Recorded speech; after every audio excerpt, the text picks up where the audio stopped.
talking about the shakeup in the cabinet of President Bola Tinubu, and joining us is a lawyer, GT Ogunye. Good to have you join us. What's your take about this reshuffling? Are you surprised about the sack of these 5 ministers, or do you think there are more names that need to be weeded out? Good evening, Nigerians. I'm not surprised about the shakeup in the Executive Council of the Federation comprising the ministers, because for some time now, a hint has been dropped and a clear indication to that effect has been made by the President and the spokesperson. As a matter of fact, as noted by a correspondent in Abuja, at the outset of the administration, the Tinubu administration indicated clearly that this will be a continuous exercise. And it was because of that, precisely, that a special advisor of cabinet rank was appointed to supervise the performance of the ministries and to generate reports. So I think that this should continue to be a normal exercise.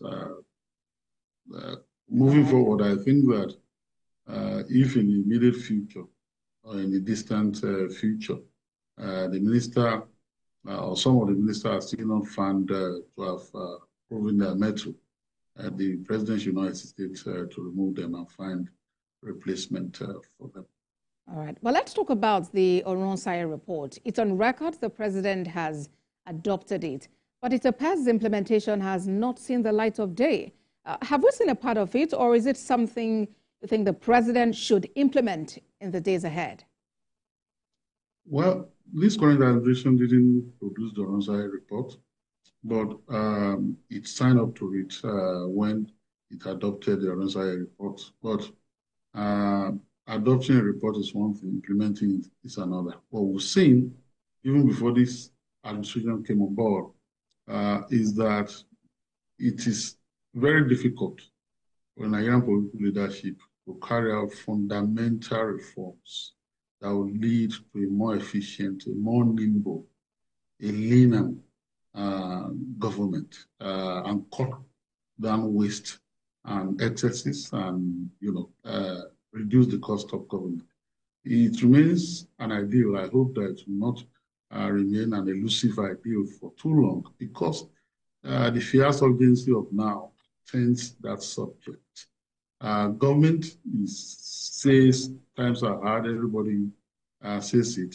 We want to see waste being cut out of government operations. We want to see jobs that can be done by 1 or 2 persons, not being done by 10 persons. I know that usually in politics, there is a balance. There are people who campaign vigorously to get a president elected, a particular president elected, and they expect to be rewarded. But this reward cannot be at the expense of growth, development, and productivity and efficiency in government, and bringing about overall development for our people.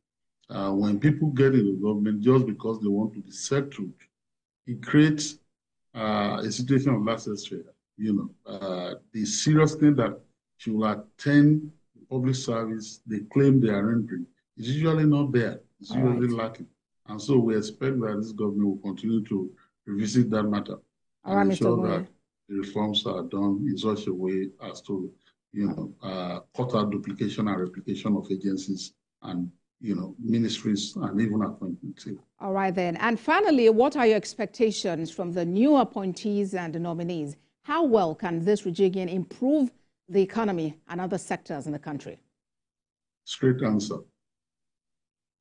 The basic expectation I have is from the president. He was the one who was given a mandate. He's the one that is now appointing people to help him discharge his mandate and perform his work.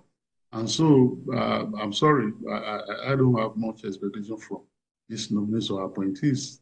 It is the mandate carrier that Nigeria focuses and expect that he will deliver on his mandate and electoral promises. And I think that once he does that, regardless of who is appointed to help him discharge that duty, that boundary duty, I think that Nigeria will be satisfied. Once it is done very well.